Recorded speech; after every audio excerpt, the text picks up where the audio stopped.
Hello and welcome to Code with Joe. In this video I will show you how to write a script in Python where we can buy token from Pancakeswap. And the great thing this script also works on Uniswap. So how does it work? I'm going to show you here my code. So I have here my code, so the script. And when I run this script, we are prompted to enter an address, so a token address, and then we can purchase this token from Pancakeswap. So the token of course has to be listed on Pancakeswap for this to work, and yeah, but it will work with every token on Pancakeswap. And what we do is we will use BNB to purchase a token. Okay, so let's get started. I'm going to show you this. Python.pypancake is the file name, and then when I run it, so now we can enter the contract of the token we want to buy, and I hit enter, and here we go, we get a transaction hash. And when I go back here to the blockchain explorer, I can paste in the transaction hash that I received, and then we can see that I purchased just right now 10 seconds ago from my address, and I spent 0.001 wrapped BNB, and I bought around 9 Yorkies. Okay, this is how this script works. As I said, the same script works on Pancakeswap because Pancakeswap is a copy of Uniswap, so it also works on Uniswap. I will demonstrate it on Pancakeswap. This is again Pancakeswap being a copy of Uniswap. So everything you see me do here, you can replicate this and do on the Ethereum mainnet. And the code that I'm writing here is really great because then we can use this, to build trading pods or anything else. So how does this work? So first thing, we have to look how a transaction works on Pancakeswap. So when I come here to trade, I go here to exchange, and then I can, so it gives me my balance in BNB, and then I can select a token that I want to buy. I'm just using the token that I just purchased. So my bad, I have to use the contract address.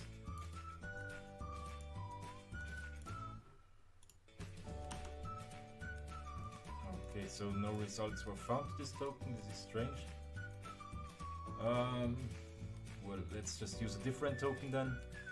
I'm just using here bunny token. This works with any token what I demonstrate here. So now I select the amount that I want to purchase, and then it gives me a number of the amount of token that I can actually get for this price. So at the current price, I will receive X amount of token. So here we get a number. So 0.01 BNB give me 0.49 bunny token. Now what I want to do is we click here on swap, and then our Metamask, so I confirm here swap, and unfortunately you don't see that step. So my Metamask pops up, and it should pop up with you too. And when you go all the way on top in Metamask, in the first line it shows the chain where we are connected to, and the line below shows the account that makes the transaction to another smart contract address.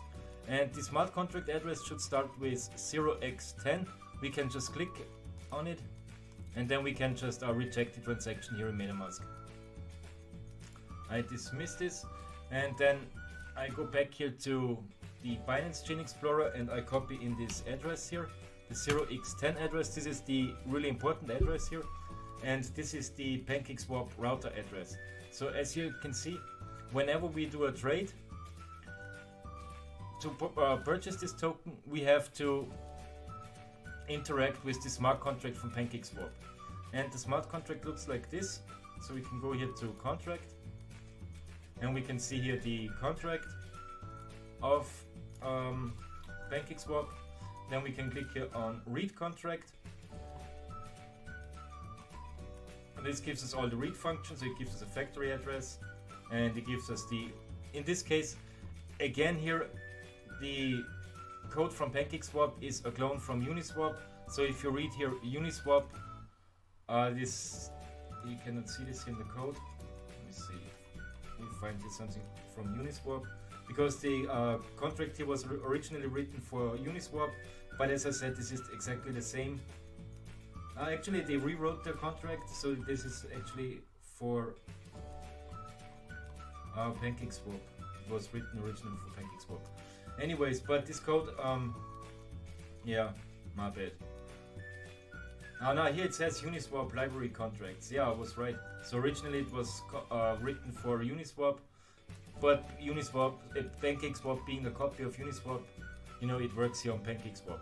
So let's not get distracted here. What I want to show you is here the write function. So when we want to execute a trade, we have to interact with this smart contract. And when we interact with this smart contract, we have to call a function. And we can go here to, where's the function?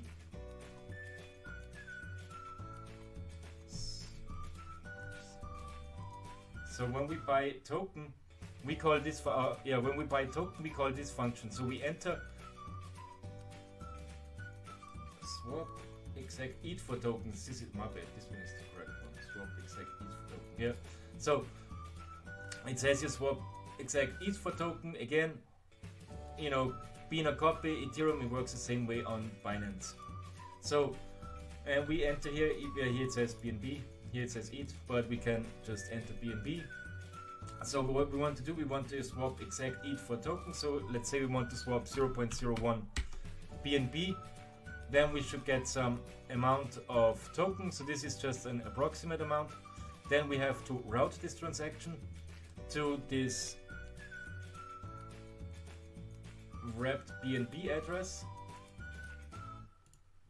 So here it says wrapped ETH, but this address is actually on Pancakeswap wrapped BNB. Go back here to my code on here, so we have to fill in this form so we can swap exact ETH for tokens. So we have the price here, then we enter the path. So the path is when we make a transaction, it always goes to wrapped BNB and then to the token address, so the contract address. This is the path we have to specify. So I paste in the first one being the wrapped BNB address, and the second one is the address of the token that we want to purchase.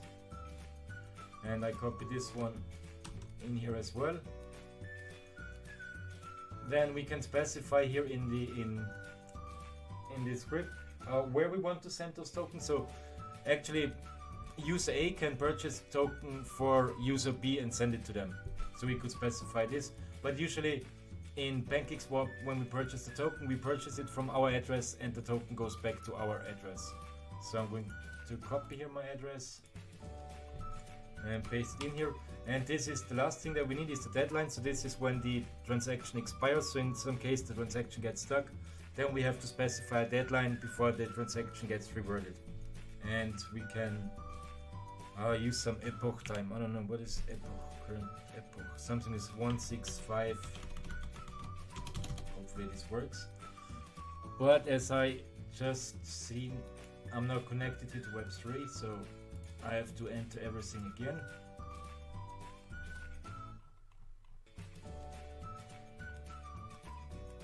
Oh no, it stays okay, great. And then we can actually make the transaction. We call write and Metamask should pop up.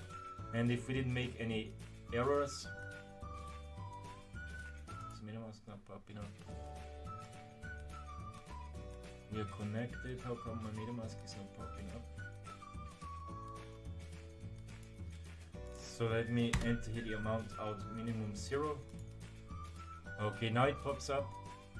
And perfect. So again, you don't see my Metamask, and I'm so mad about this. But if you followed along and everything was okay, then you can see the confirm button, and then it gives you the transaction cost for the transaction to purchase the token. And then we can just click on reject, because we're not going to purchase the token from BSC scan. I was just showing you how to, you know, what the fields are needed in order to purchase token from this smart contract. So we can eject Metamask, and then we can actually start coding. So this is how we create the transaction here for Pancakeswap.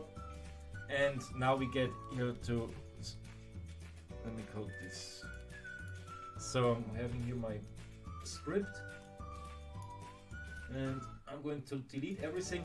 If you want to do it the same way as I did it, I created my project folder. In my project folder I have a virtual environment, and in this virtual environment I have, actually we only need 1 or 2 files for this project. The main file is where we write the majority of our code, is the in my case the pancake.py file, and I also have a config.py file. This holds the private key to the address where I want to purchase tokens from.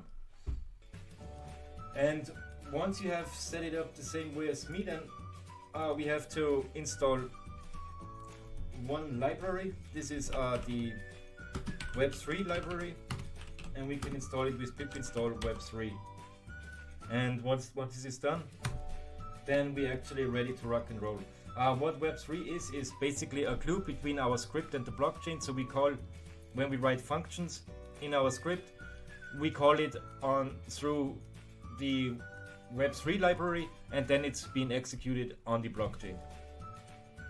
Okay, so this is basically what web3 is in a nutshell. And yeah, let's get started here. So I already prepared my code here, of course. So the first thing that we need to do is we need to make our imports. So for this project we importing web3 from web3. Then we import JSON. We import config. So if you have your private key in a separate file, you need to import this as well. In my case it's the config.py file, and I import it with, you know, just the file name, import config. And then I also, if you want to automate this, and for the deadline we need to import time. And then we can already connect ourselves to the blockchain, and we're using here the Binance Smart Chain. If you were to do this on Ethereum, then instead of using the node here from Binance Smart Chain, you have to use Infura. The rest is basically the same in the whole script. And then we can save this here. So with Web3 we initiate the connection here to the blockchain. So this is the node of the blockchain.